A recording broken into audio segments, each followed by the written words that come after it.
मार्च महिन्यात महाराष्ट्र राज्य रस्ते विकास महामंडळाच्या वतीनं नागपूर ते गोवा शक्तीपीठ महामार्गाची अधिसूचना जारी करण्यात आली।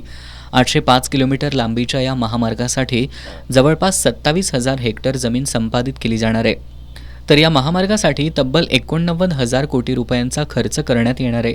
या शक्तीपीठ महामार्गामुळे कोल्हापूर जिल्ह्यातील 60 गावातील अल्पभूधारक शेतकरी भूमिहीन होण्याची भीती निर्माण झाली आहे। त्यामुळे जिल्ह्यातील शेतकऱ्यांकडून या महामार्गाला तीव्र विरोध होतोय।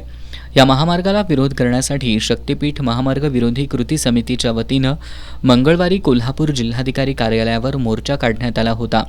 या मोर्चानंतर राज्य सरकारनं महामार्गासाठीच्या संपादित जमिनी मोजणीला स्थगिती दिली आहे। मात्र केवळ स्थगिती नको तर हा महामार्ग रद्द करा, अन्यथा याची किंमत विधानसभा निवडणुकीत सत्ताधारी मंडळींना मोजावी लागेल, असा इशारा समितीचे निमंत्रक गिरीश फोंडे यांनी दिलाय।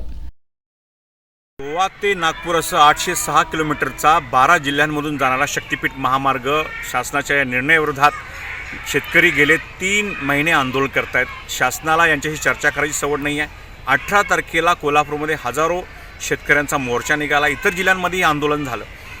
शासनाला लोकसभेच्या निवडणुकीला याचा फटकाही महायुतीच्या सरकारला बसलेला दिसतो। आता शासन यासाठी स्थगिती दिलेली आहे भूसंपादन प्रक्रियेला असं सांगत आहे, पण शेतकऱ्यांना हा निर्णय मान्य नाही आहे। शासनाचं ही जी चालढकल करण्याची भूमिका आहे याला शेतकरी बळी पडणार नाही आहेत। आमची एकमुखाने मागणी आहे ती म्हणजे हा शक्तीपीठ महामार्गाचा निर्णय मागे घेतला पाहिजे, लेखी आदेश काढला पाहिजे, हा निर्णय जो आहे तो रद्द केला पाहिजे। हे न झाल्यास शासनाला याची विधानसभेच्या निवडणुकीमध्ये किंमत चुकवावी लागेल। आम्ही आंदोलनाची तीव्रता निश्चितपणे वाढवू आणि शासनाला सळो की पळो करून सोडू।